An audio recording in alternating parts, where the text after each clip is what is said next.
ji pêxemberê derawîn xwe biparêzin. Ew di nava postê mehan de nêzîkî we dibin. Lêbelê di hundir de kurê xwînxwar in. Hunê wan ji fêkiyê wan ve binasin. Ma mirov ji keleman ve tirê ji diryan ve hejîran didin heb. Bi wî awayî her darê qenc fêkiyê qenc dide.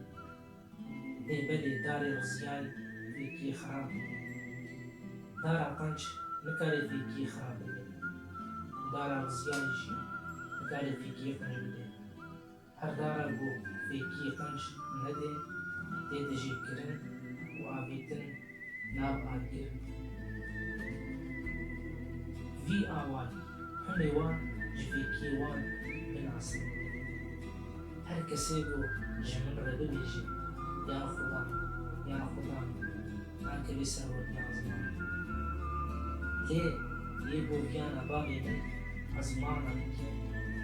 Lê bikevê wê rojê de gelekek ji min re bibêje ya Xuda, ya Xuda, ma me bi navê te pêxemberî nekirin.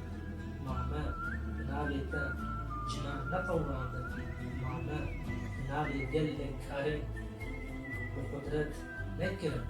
Û wê demê ez ê bi eşkere jî were bêjim min we qet nas nekirin ji min dûr her kesê êzagor. Xweş bi me bêje dîsa bi marta heft da û fêkiyên wê were silah gurêz.